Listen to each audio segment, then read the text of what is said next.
किसी भी organic reaction में उस एटम्स के बीच का जो बॉन्ड होता है, इस बॉन्ड का क्लीवेज बहुत इंपॉर्टेंट होता है। ये बॉन्ड क्लीवेज या बॉन्ड फ्यूजन किस तरह से होता है ये हमें देखना है। तो आज के वीडियो में हम लोग देखेंगे types of bond fusion. Types of bond fusion. ये बॉन्ड फ्यूजन कैसे होता है आज हम लोग देखेंगे। हम लोग एक एग्जांपल लेते हैं। एक कोई एटम है A जिसका बॉन्ड है, जिसका इलेक्ट्रॉन है जो बॉन्ड में पार्टिसिपेट कर रहा है वो ये, और एक कोई एटम है जिसको कि हम येलो कलर में ले रहे हैं और इसका बॉन्ड है, इसका बॉन्ड में जो इलेक्ट्रॉन पार्टिसिपेट किया है वो मान लिया कि ये है। तो ये जो बॉन्ड जो फॉर्म हुआ इसको हम लोग जानते हैं कुछ इस तरह से हम लोग दिखाते हैं, और बाद में जब इसको हम दिखाएंगे तो ये कुछ इस तरह से होगा A और इसके बीच में ये आ गया एक बॉन्ड। तो ये जो एक लाइन है वो एक्चुअली हमारा दिखा रहा है दो इलेक्ट्रॉन्स को, ये इस तरह से दो इलेक्ट्रॉन्स को दिखा रहा है। तो जब कभी भी ये बॉन्ड क्लीवेज होगा तो वो दो बातें हो सकती हैं। एक कि एक एक इलेक्ट्रॉन अपना अपना हर एटम ले ले, या दूसरा हो सकता है कि ये दोनों इलेक्ट्रॉन कोई एक ही एटम लेकर उड़ जाए। तो इसी दो कंडीशंस को हम लोग इस टाइप्स ऑफ बॉन्ड फ्यूजन्स में देखेंगे, और ये चूंकि दो तरह से हो सकता है इसलिए टाइप्स ऑफ बॉन्ड फ्यूजन दो हुआ। तो चलिए सबसे पहले हम देखते हैं जो पहला टाइप है वो है homolytic fusion. Homolytic fusion. Fusion का मतलब जानते हैं ब्रेकिंग या टूटना। ये होमोलिटिक दो टर्म से बना है, एक होमो हो गया और एक लिटिक हो गया। होमो मतलब सिमिलर या सेम, ये सिमिलर हो गया, और लिटिक मतलब फ्रैगमेंट्स या टूटना, इसको डिसोसिएशन कहिए।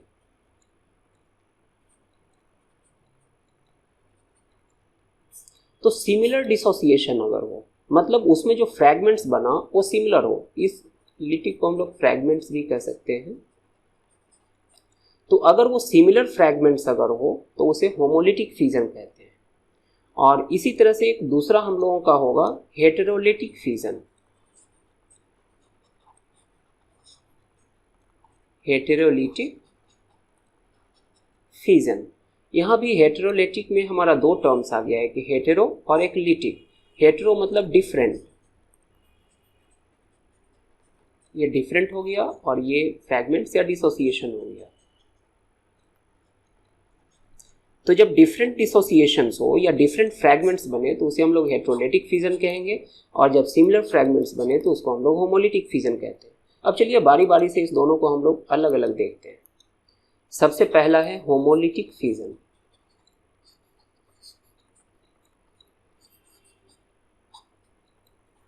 Homolytic fusion. तो ये जो होमोलिटिक फ्यूजन होता है इसमें ब्रेकिंग के बाद जो कोवेलेंट बॉन्ड होगा, जो ब्रेकिंग होगा, उसमें जो दो इलेक्ट्रॉन्स है वो इक्वली एक दूसरे में बंट जाता है। जैसे अभी एक हम लोग एग्जाम्पल देखे थे A का, इसका इलेक्ट्रॉन अगर ये है और दूसरा अगर B है और इसका इलेक्ट्रॉन अगर ये है, जिसके कारण यहाँ पर एक बॉन्ड बना, तो आफ्टर डिसोसिएशन क्या होगा कि इसका इलेक्ट्रॉन इसके पास चला आया और ये इलेक्ट्रॉन इसके पास चला आया। तो इस तरह से ये बनाएगा क्या, एक A का अपना एक यहाँ रह गया और B का अपना एक चला आया। ये डॉट इलेक्ट्रॉन को दिखला रहा है। ये जो इलेक्ट्रॉन था A वाले का इलेक्ट्रॉन A वाले के पास चला गया और B वाले का इलेक्ट्रॉन B वाले के पास चला गया। तो इसको हम लोग होमोलिटिक क्लीवेज कहेंगे या होमोलिटिक फ्यूजन कहेंगे। और ये जो इसमें बना इसको हम लोग कहते हैं फ्री रेडिकल्स। फ्री रेडिकल्स, ये फ्री रेडिकल्स हुआ। तो ये फ्री रेडिकल्स जो है ये न्यूट्रल होता है, इस पर देखिए कोई चार्ज नहीं है, पर बहुत रिएक्टिव होता है। तो these are actually neutral but reactive species having unpaired electrons, यहाँ ये unpaired electrons है इसके पास, and so these can initiate a chemical reaction. तो chemical reactions को initiate करने में ये बहुत important होता है. ये जो फ्री रेडिकल्स है किसी भी केमिकल रिएक्शंस को ये स्टार्ट करता है, उसको शुरुआत करता है. एक और एग्जांपल हम लोग इसका देखें, जैसे इथेन का हम एग्जांपल लेते हैं. यहाँ इसके बीच में बॉन्ड है और इसके बीच में बॉन्ड है. जब इसको हम हीट किए तो यहाँ पर जो इलेक्ट्रॉन्स है, एक इलेक्ट्रॉन और दो इलेक्ट्रॉन्स, ये बॉन्ड बना हुआ होगा. तो अब ये इलेक्ट्रॉन्स क्या हुआ कि एक इलेक्ट्रॉन इस पर चला आया और एक जो इलेक्ट्रॉन है इस पर चला आया, मतलब इक्वल डिस्ट्रीब्यूशन हो रहा है, होमोलिटिक फिजन है. एक बात यहाँ एरो पर ध्यान दीजिए, सिंगल हेडेड एरो है. सिंगल हेडेड एरो बतला रहा है कि यहाँ जो दो इलेक्ट्रॉन्स था उसे एक इलेक्ट्रॉन यहाँ पर ट्रांसफर हुआ. यहाँ पर भी फिर देखिए एक इलेक्ट्रॉन है और यह सिंगल हेडेड एरो बतला रहा है कि एक इलेक्ट्रॉन यहाँ पर ट्रांसफर हुआ. अगर ये डबल हेडेड एरो होगा तो इसका मतलब कि दोनों इलेक्ट्रॉन ट्रांसफर कर गया. तो यहाँ इस हेड को, एरो का जो हेड है उसको देखना बहुत ज़रूरी है. अगर सिंगल हेडेड होगा मतलब एक इलेक्ट्रॉन ट्रांसफ़र हुआ, अगर ये डबल हेडेड होगा तो मतलब ये दोनों इलेक्ट्रॉन यहाँ पर ट्रांसफ़र हो गया. तो होमोलिटिक फिजन में एक ही इलेक्ट्रॉन ट्रांसफ़र हो रहा है, इसलिए यहाँ पर हम सिंगल हेड देंगे. इसके बाद यहाँ पर हो जाएगा हमारा CH3, इसका एक इलेक्ट्रॉन और फिर एक और CH3 और एक इसका इलेक्ट्रॉन. तो ये सब हो गया फ्री रेडिकल्स. ये हमारा है फ्री रेडिकल्स. ये फ्री रेडिकल्स रिएक्शंस को इनिशिएट करने में हेल्प करता है. इसका रिएक्शंस हम लोग अगले सीरीज में देखेंगे. इसका और भी कुछ रिएक्शंस है, अभी हम केवल देख रहे हैं कि फ्यूजन क्या होता है. तो ये हो गया होमोलिटिक फ्यूजन. अब इसके बाद हम लोग देखें heterolytic fusion. Heterolytic fusion. Heterolytic fusion में जो दो इलेक्ट्रॉन्स था, जैसे इस तरह से अगर है, ये जो बॉन्ड बना हुआ था, ये दो इलेक्ट्रॉन्स का जो बॉन्ड बना हुआ था, ये दोनों इलेक्ट्रॉन कोई एक ले जाएगा. जैसे मान लीजिए ये ए ले लिया, तो इसको अब हम यहाँ डबल हेडेड एरो देंगे, इस पर ये चला आया. तो इसके कारण यहाँ हमारा ए पर दो इलेक्ट्रॉन हो गया और बी पर कोई भी इलेक्ट्रॉन नहीं हुआ. तो ए का तो एक अपना इलेक्ट्रॉन था और एक ये बी वाला इलेक्ट्रॉन ले लिया, जिसके कारण इस पर एक चार्ज आ गया माइनस. ये माइनस चार्ज हो गया. और बी का जो एक अपना इलेक्ट्रॉन था वो लूज कर गया, जिसके कारण इस पर चार्ज आ गया प्लस. ये प्लस चार्ज हो गया. तो जो नेगेटिवली चार्ज होता है उसको हम लोग कहते हैं कार्ब एनायन. Carb anion. और जो पॉजिटिवली चार्ज होगा इसको हम लोग कहेंगे कार्बोकैटायन. ये है कार्बोकैटायन. एक कार्बोकैटायन हो गया और एक कार्बेनायन हो गया. ये जो चार्ज्ड स्पेसीज है ये भी फर्दर बहुत रिएक्टिव होता है और किसी ऑर्गेनिक रिएक्शन को इनिशिएट करने में मेन रोल प्ले करता है. यहाँ पर देखिए कि कार्ब एनायन में हमारा नेगेटिवली चार्ज्ड है और इसके पास एक्स्ट्रा इलेक्ट्रॉन्स है, इसलिए इसको हम लोग इलेक्ट्रॉन रिच समझेंगे. ये इलेक्ट्रॉन रिच स्पेसीज है और ये नेगेटिवली चार्ज्ड है, इसलिए पॉजिटिव पर अटैक करेगा. नेगेटिवली चार्ज्ड है तो पॉजिटिवली चार्ज्ड जो स्पेसीज होगा उस पर अटैक करेगा, इसलिए इसको हम लोग कहते हैं न्यूक्लियोफाइल. न्यूक्लियोफाइल. न्यूक्लियोफाइल फर्दर दो टर्म से बना, एक न्यूक्लियो और एक फाइल. न्यूक्लियो मतलब पॉजिटिवली चार्ज्ड स्पेसीज और फाइल मतलब सीकिंग. सीकिंग मतलब ढूंढने वाला, खोजने वाला. तो वो स्पेसीज जो पॉजिटिव को ढूंढ रहा हो उसको हम लोग न्यूक्लियोफाइल कहेंगे. तो ये नेगेटिवली चार्ज्ड है, इसलिए पॉजिटिव के प्रति इसका अट्रैक्शन होगा, इसलिए इसको हम लोग न्यूक्लियोफाइल कहते हैं. इसी तरह से जो कार्बोकैटायन है ये ठीक इसका उल्टा हो जाएगा, इलेक्ट्रॉन डेफिशिएंट हो जाएगा. इलेक्ट्रॉन डेफिशिएंट मतलब इसके पास इलेक्ट्रॉन की कमी है, ये इलेक्ट्रॉन डेफिशिएंट है. और दूसरा ये पॉजिटिवली चार्ज्ड है, इसलिए नेगेटिव के सीकिंग में रहेगा, नेगेटिव को ये ढूंढेगा, इसलिए इसको हम लोग कहते हैं इलेक्ट्रोफाइल्स। इलेक्ट्रोफाइल, तो इलेक्ट्रोफाइल भी फर्दर हमारा दो टर्म से बना है, एक इलेक्ट्रॉन से हो गया, और फाइल अभी हम लोग देखें सीकिंग, ये हो गया सीकिंग। तो इलेक्ट्रॉन हो गया तो ये नेगेटिवली चार्ज्ड, मतलब नेगेटिव चार्ज को जो ढूंढ रहा हो उसको हम लोग कहेंगे इलेक्ट्रोफाइल। तो ये जो कार्बोकैटायन होता है ये इलेक्ट्रोफाइल होता है, और कार्बेनायन जो होता है वो न्यूक्लियोफाइल होता है। तो अब हम लोगों को दो टर्म्स मिल गया, एक टर्म मिला इलेक्ट्रोफाइल,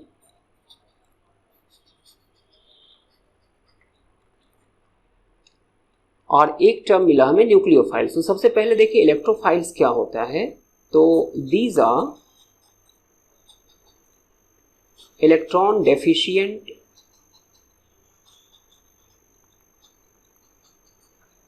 स्पेसीज, मतलब इलेक्ट्रॉन की कमी होगी इसके पास। It may be positively charged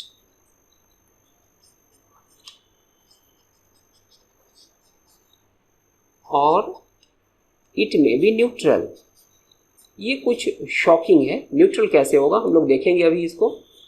इसका कुछ एग्जांपल्स देख लीजिए, जैसे H+,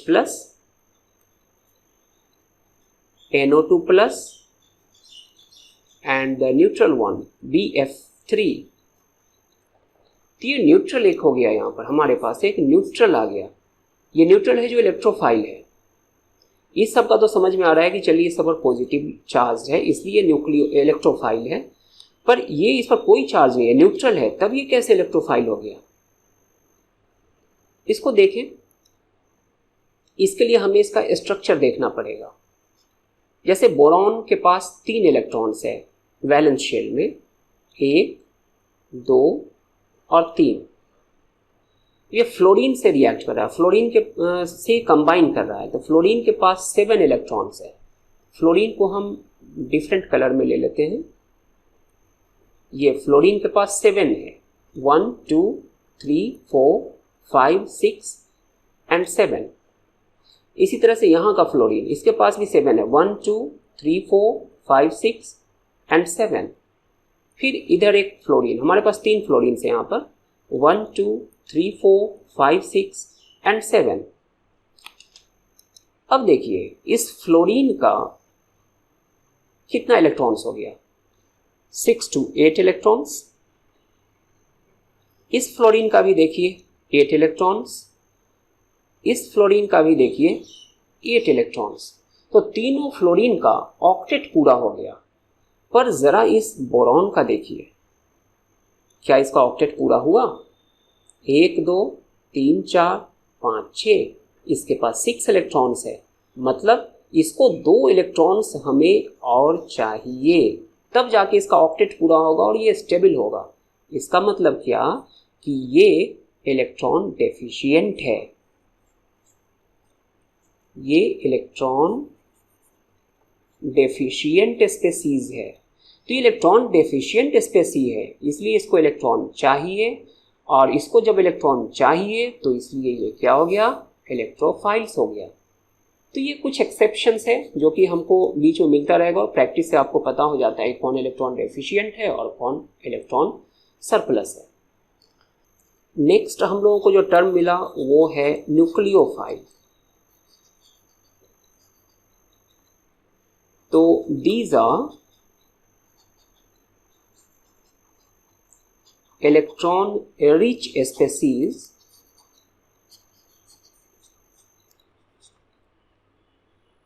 मतलब इसमें इलेक्ट्रॉन ज्यादा रहेगा।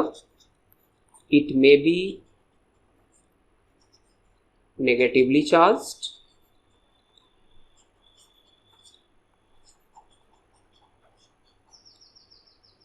और न्यूट्रल हियर एज वेल। यहां भी आपको न्यूट्रल स्पेसीज मिलेगा, न्यूट्रल स्पेसीज। इसका एग्जाम्पल देख लें, इस न्यूट्रल को हम लोग यहां भी समझेंगे। एक जैसे OH-, NO2- और वेल नोन कंपाउंड H2O। अब जरा यहाँ देखिए, ये तो बात समझ में आ रही है कि नेगेटिवली चार्ज्ड है, ये नेगेटिवली चार्ज्ड है, इसलिए न्यूक्लियोफाइल है। पर इसके साथ क्या, इस पर तो कोई चार्ज नहीं है, फिर ये न्यूक्लियोफाइल कैसे? इसके लिए हमें फिर से इसका स्ट्रक्चर देखना होगा। तो हम ऑक्सीजन को देखें, ऑक्सीजन के पास 6 वैलेंस इलेक्ट्रॉन्स होता है। तो 1 2 3 4 5 एंड 6। अब यहाँ हाइड्रोजन को हम लगाएंगे, हमारे पास 2 हाइड्रोजन है, तो हाइड्रोजन के पास 1 इलेक्ट्रॉन होता है, 1 इलेक्ट्रॉन हो गया। फिर इस हाइड्रोजन के पास 1 इलेक्ट्रॉन है, तो इसके पास 1 इलेक्ट्रॉन हो गया। अब देखिए ये हाइड्रोजन का डुएट पूरा, उसी तरह से इस हाइड्रोजन का डुएट पूरा। यहाँ ऑक्सीजन पर ध्यान दीजिए, ऑक्सीजन का ऑक्टेट पूरा है, 1 2 3 4 5 6 7 8, इसका ऑक्टेट तो पूरा है, पर ये इलेक्ट्रॉन और ये इलेक्ट्रॉन यूज नहीं हुआ है, ये बॉन्ड से बाहर है, मतलब ये फ्री है, ये फ्री इलेक्ट्रॉन्स है। और इसको हम लोग कहते हैं लोन पेयर। मतलब lone pair are those pair of electrons which are not involve in the bond formation. तो ये दोनों जो इलेक्ट्रॉन पेयर्स है बॉन्ड फॉर्मेशन में इन्वॉल्व नहीं है, ये दोनों बॉन्ड फॉर्मेशन में इन्वॉल्व है। अगर इसका हम लोग बॉन्ड फॉर्मेशन अगर देखें तो कुछ इस तरह से आएगा, इस तरह से हमारा स्ट्रक्चर आएगा। ये वी शेप्ड होता है, पर हम यहाँ पर समझने के लिए सीधा दे रहे हैं। वो सब जब हम लोग शेप वाला देखेंगे उसमें हम लोग उसको देखेंगे कि क्यों वी शेप्ड होता है या क्यों ऐसे नहीं लिखा सकता है। हमें यहाँ केवल बॉन्ड देखना है, इसलिए हम लोगों ने इसको ऐसे लिख दिया। तो यहाँ पर ये जो 2 इलेक्ट्रॉन्स है, ये वाला इलेक्ट्रॉन और ये वाला इलेक्ट्रॉन, ये लोन पेयर्स है। These are lone pairs of electron. मतलब ये बॉन्ड फॉर्मेशन में पार्टिसिपेट नहीं कर रहा है, मतलब उसके पास स्पेयर इलेक्ट्रॉन्स है। तो जब उसके पास स्पेयर इलेक्ट्रॉन्स है, then it can be donated to other electrons, other atoms. तो मतलब अदर एटम्स कौन होगा इसको लेने वाला? पॉजिटिवली चार्ज्ड होगा। तो इसलिए ये जो स्पेसीज है H2O, ये क्या हो गया? न्यूक्लियोफाइल हो गया। मतलब ये न्यूक्लियस सीकिंग या पॉजिटिव चार्ज सीकिंग स्पेसीज है। जब हम लोग इतना सीख लेते हैं तो उसके बाद अब हम लोग इलेक्ट्रॉन डिस्प्लेसमेंट कोवेलेंट बॉन्ड्स में कैसे होता है, electron displacement in covalent bonds, in covalent bonds ये कैसे होता है, ये किसी भी रिएक्शंस के लिए उसके मैकेनिज्म को समझने के लिए बहुत ज़रूरी है। तो electron displacement in covalent bonds, जैसे कि आपने कुछ कुछ नाम सुना होगा, हाइपर कंजुगेशन का आपने नाम सुना होगा, हाइपर कंजुगेशन, इलेक्ट्रोमेरिक इफेक्ट का नाम आपने सुना होगा, इलेक्ट्रोमेरिक इफेक्ट, रेजोनेंस का नाम आपने सुना होगा। तो ये सब कुछ इफेक्ट्स है जिसको कि इलेक्ट्रॉन डिस्प्लेसमेंट मेथड से हम लोग समझते हैं कि आखिर ये कैसे होता है। और किसी भी रिएक्शंस के मैकेनिज्म को समझने के लिए ये सब बहुत ज़रूरी होता है। तो अगले वीडियो में हम लोग इसी पर चर्चा करेंगे। तो for that time being stay subscribe, see you soon, thank you.